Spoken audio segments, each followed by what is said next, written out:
Arestado sa Angono Rizal ang isang lalaking wanted dahil sa kasong murder. Git naman ng lalaking inaresto, kapangalan lang niya ang akusado. May unang balita si EJ Gomez. Ikaw ay inaaresto namin sa sala, partner. Sa bisa ng arrest warrant, pinusasan ng Angono Police ang 42 anyos na lalaking ito na wanted sa kasong murder. Inaresto siya sa Baytown Road, Angono Rizal nitong Miyerkules. May drugs ka pa? Ano yun pare? May droga. Kinilala ang suspect na si alias Mel na #1 most wanted person ng Calabarzon.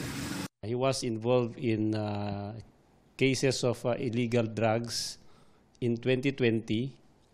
Then last year of 2023, he was involved in a shooting incident.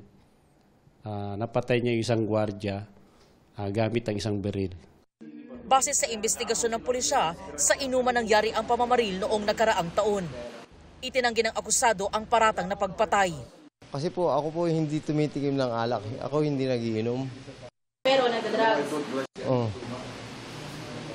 Gumagamit ka kuya? Opo.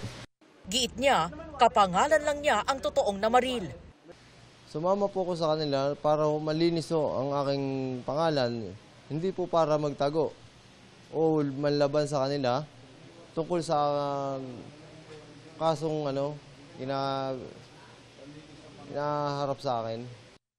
Nang arestuhin ang lalaki, nakunan din siya ng 3 pakete ng hinihinalang shabu. Aminado ang suspect sa paggamit ng illegal na droga.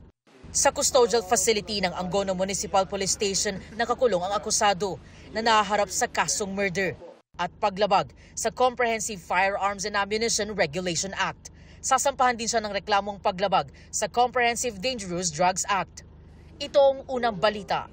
EJ Gomez para sa GMA Integrated News.